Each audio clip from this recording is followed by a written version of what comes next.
It's on now. I nigga definitely in the truck.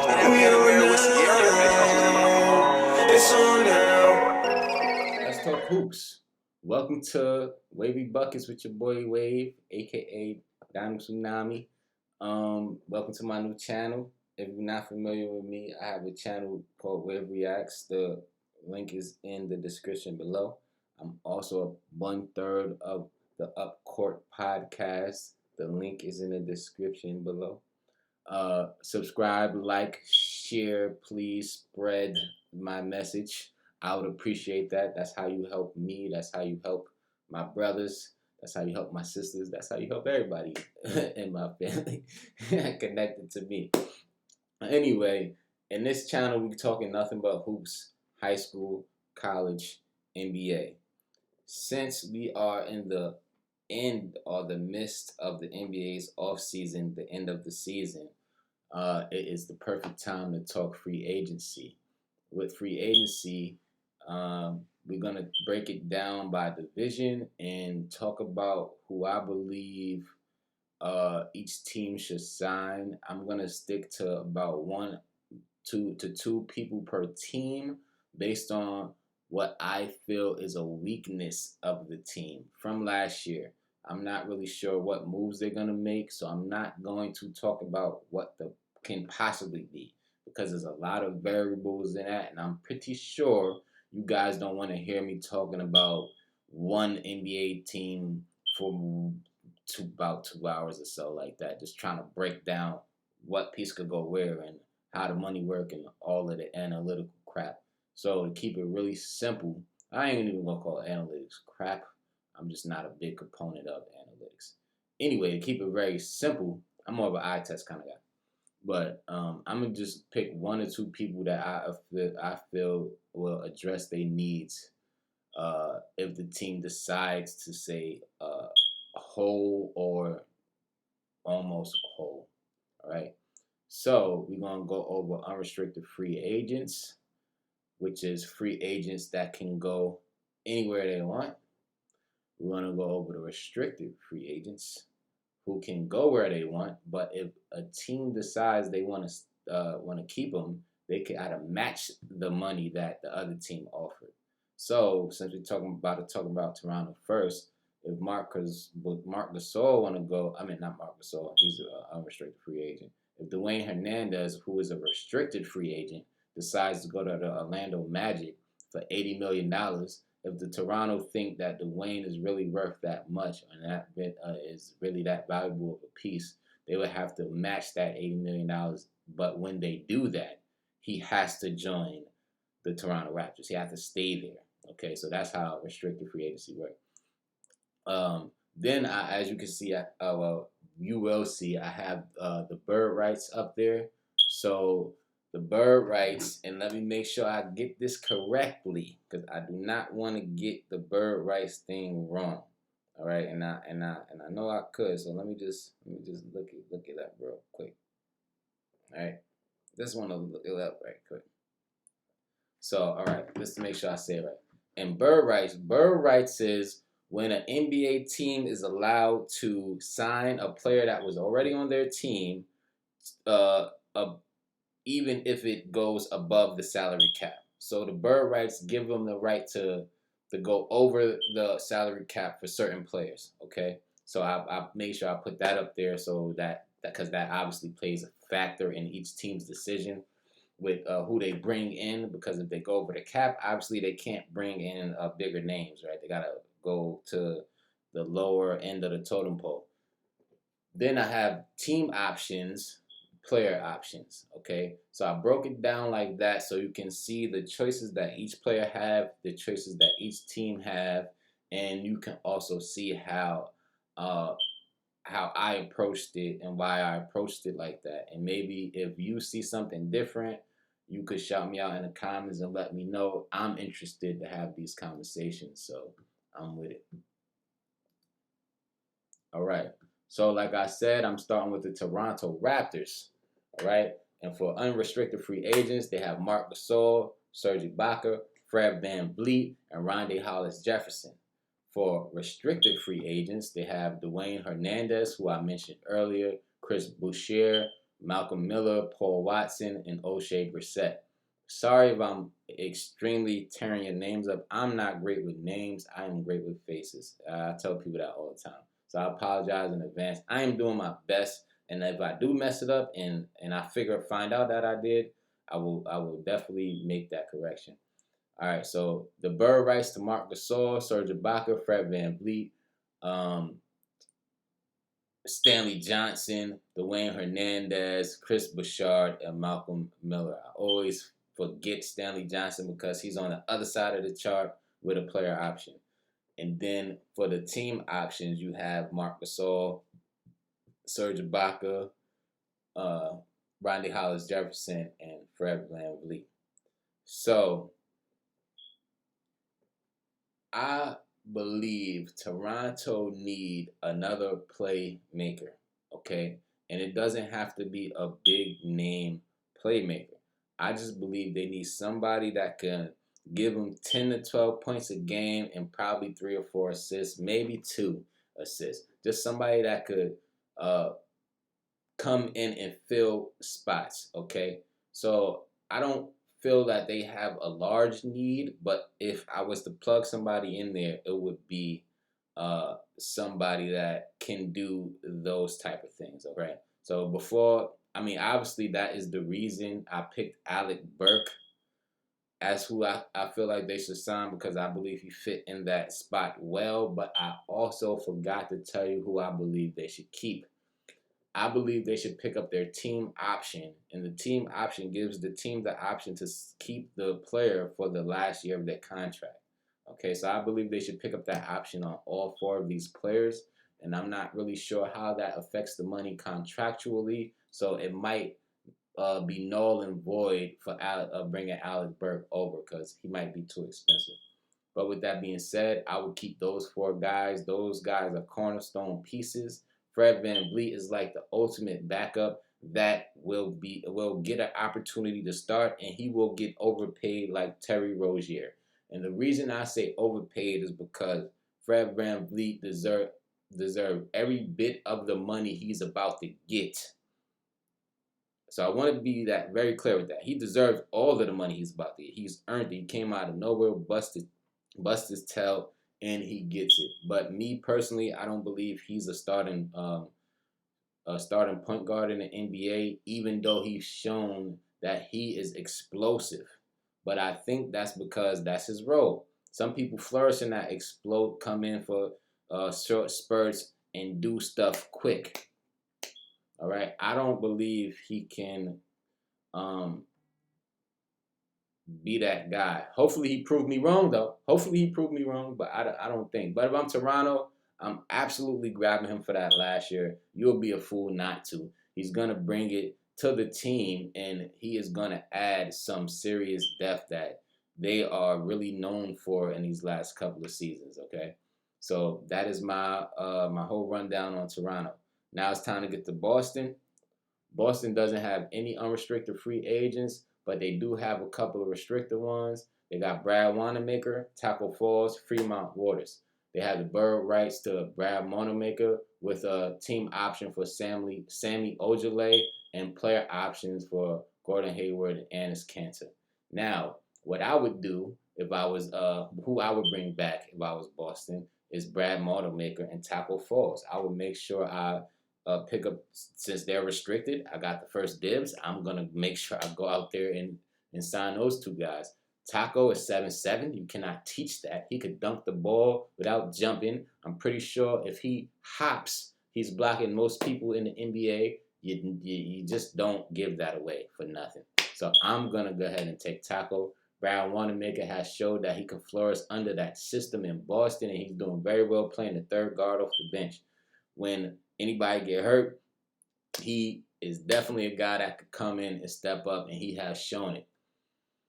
If I'm Boston, I'm not sure if I'm going to keep Semi, but that would be off of what Gordon Hayward does. So I would really wait for Gordon to kind of tell me what his plans are, and then I would bring Semi in as an extra wing behind Jalen and Jason.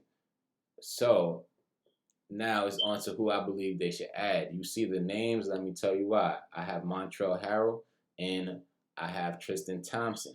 I believe Boston is a very strong wing team. But when it comes to the paint, that's where they need help. They have all the height, but they need help on the boards. I believe if they go pick up somebody like Montrezl Harrell or Tristan Thompson, that will put them over that hump, and you will see Boston in the finals before you can say I chew. And I hate Boston. I hate Boston. But I'm gonna be honest with you.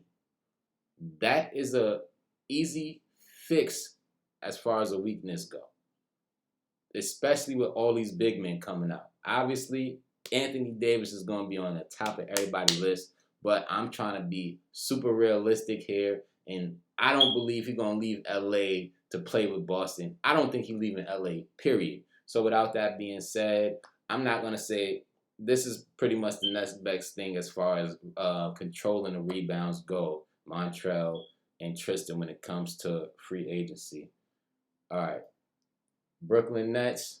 Brooklyn Nets unrestricted free agent is Joe Harris, Wilson Chandler, David Nwamba, Jamal Crawford, Lance Thomas, Tyler Johnson, Dante Hall, Justin Anderson, Michael Beasley, Tavion Graham.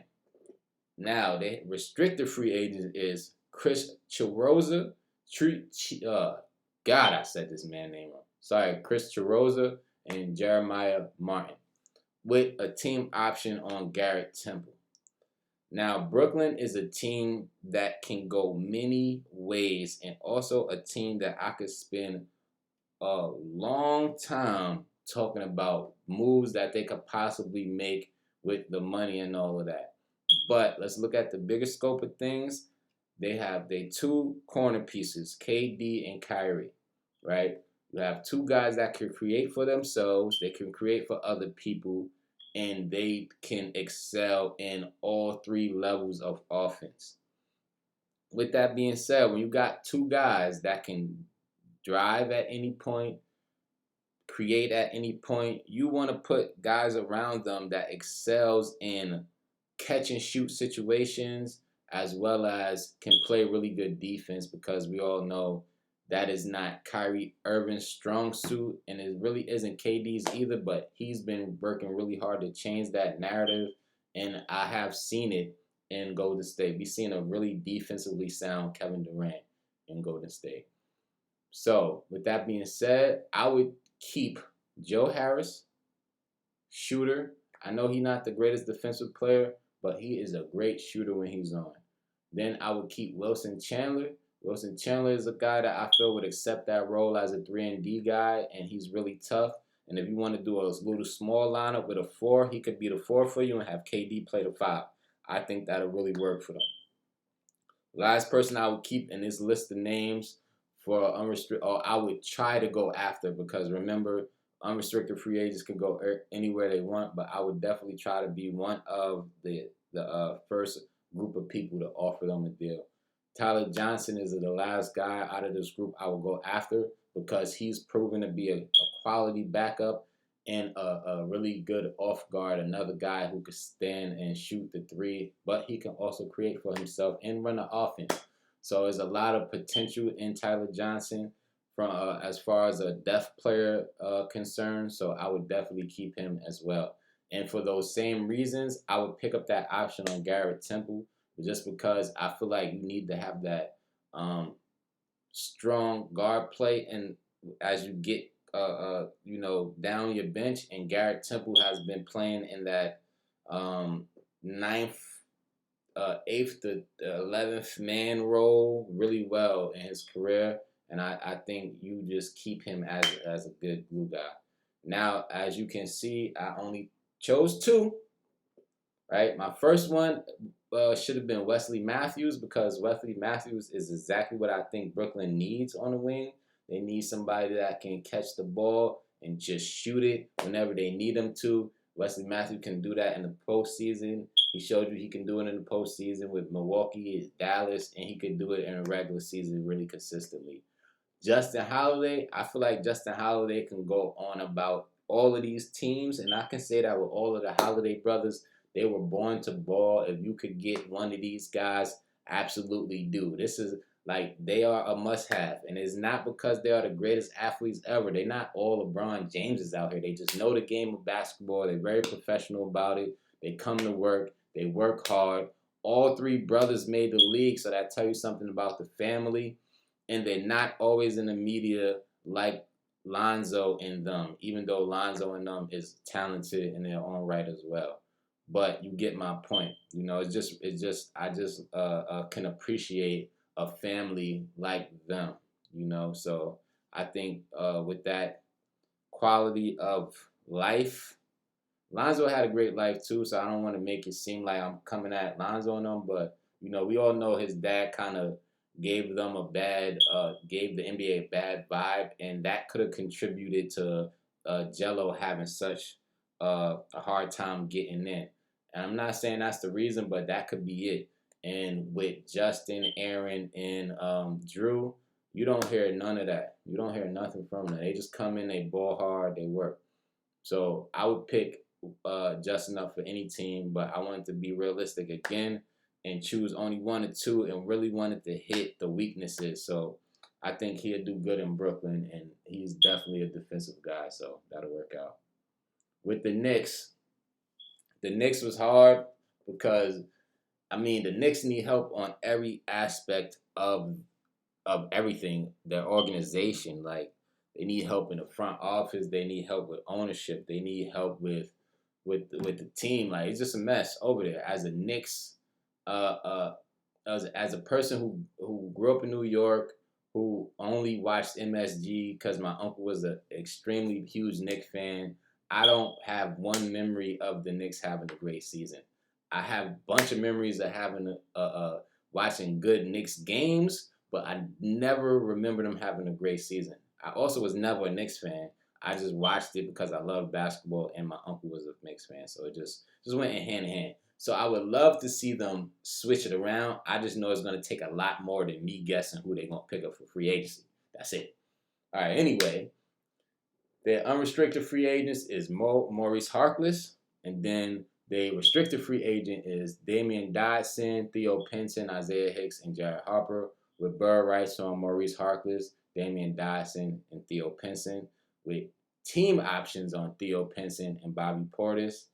Me personally, I will only keep two people for the list of names, and that's Maurice Harkless and Damian Dodson. Maurice Harkless shows that he belongs in the league. He can guard multiple positions. He's very lengthy, and he's a quality bench player. Now, in the league, you have to understand everybody can't be a starter. Everybody cannot be a superstar. Somebody got to come off the bench. Somebody got to do the dirty work. Maurice Harkless is one of those guys that can do it, and he does it kind of well. So I would keep him involved in the Knicks. Again, you want to mirror your players after your organization. The Knicks is known as a gritty team, and you want gritty players. Maurice Harkless is from New York. He can embody that. Now, who I think they should pick up. I believe the first thing the Knicks need to do is deal with leadership. And when I say leadership, obviously we could say, oh, he's talking about ownership. I know I said that already. I'm not talking about ownership. We know they need a change. All right, we got that. I'm talking about leadership on the floor. They need a general. They need a court general. They need somebody that could extend the coach's message from the bench to the floor, and somebody they're going to respect. So the first person I picked was Rondo. What point guard you know out there deserve more respect than Rondo? Obviously, you could say names, but he went to the Lakers and won. He went to the Celtics and won in his second year in the league. He knows how to win. He knows how to play the game. He knows how to get you to get an easy bucket. Rondo is the guy that can make the Knicks look good even though they're terrible. He can make them look okay. I'm not going to say good. That's a tall order, even for a great leader like Rondo. He can make the Knicks look okay, like they're going in the right direction with just a few other pieces around him, and you don't need a lot for Rondo to make your team look good. That's all I'm saying. He's proven it on multiple occasions. There's no reason for me not to believe in Rondo. Now, Goran Dragic, I chose him for similar reasons, but for a different reason. Now, we all know Goran Dragic is more of an offensive player than Rondo. I feel like he's a leader because he let his game talk. To me, he's kind of like Kawhi Leonard in a sense, like he's going to talk to his players, but we not going to know what he say to his players. You get what I'm saying? So it seemed like he's quiet, but he's really not. Right? So he's going to lead through action. So he's leading through what we see. But he's talking too because he's the point guard. He got to talk. But they see him fighting every night. My boy he wore whatever, that thing that Gronkowski wear on his arm, he's wearing that on his leg, still balling, going to the rack, going hard, falling on the floor like he not hurt. So Goran Dragic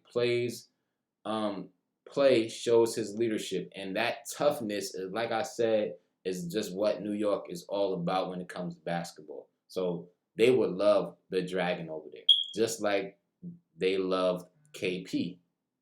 All right. Last but not least, let's go talk about the 76ers. Now, the 76ers is a little more easy because they're a contending team. Again, there's not a lot of pieces that you really need to replace or move around to make them good. They are already good. You just want to add some pieces, hopefully, to push them over the edge.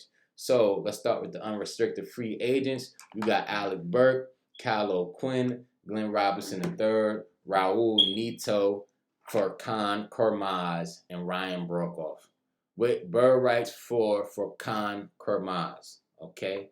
Now, there's no other options or agencies in here, so they're pretty much keeping their whole core. Okay? The only person that I'm really going after is Kyle O'Quinn. I know I put Glenn Robinson III up here, but I'm going to delete that. Okay? I don't want Glenn Robinson III. I need Kyle O'Quinn, though. That's the only name over there I'm looking for. Reason being is because Kyle O'Quinn is going to do the 30 work. He is an OG in the game. He played for the Knicks, and not we all, but all of us New Yorkers seen the toughness this man brings. He was the starting five over there with no hope in the world, and he was playing like he knew he was going to the playoffs. So Kyle O'Quinn won my heart with that his couple of years over there in New York, and for that reason only, I'm keeping him on Philly. You just need the grit. You just need it on your team. It could be fake tough. Half of the NBA is probably fake tough. I don't know. I'm not a part of it. But you need the grittiness still.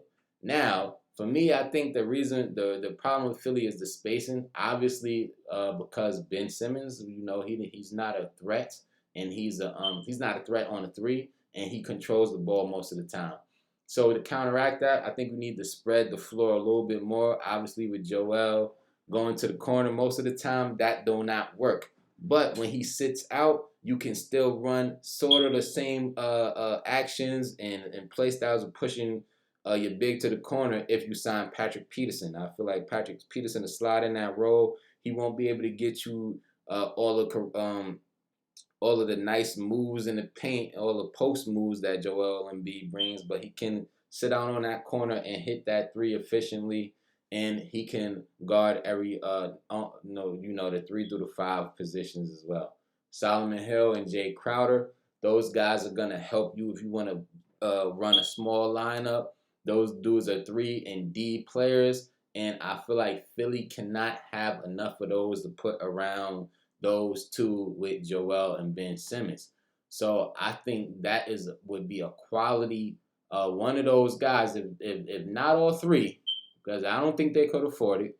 But if they could get at least one of these guys, I think it puts them over the hump, and you might see Philly in the conference finals, maybe Game 7. I don't know, put them in the finals. I don't know if I want to go that hard to say a Solomon Hill or Patrick Peterson or Jay Crowder could possibly put Philly in the finals. Maybe Jay, because he just came from being a big factor in the Miami Heat's run to the finals, so maybe he could get the respect from those two. But I'm not gonna go that far. That's kind of wilding right now.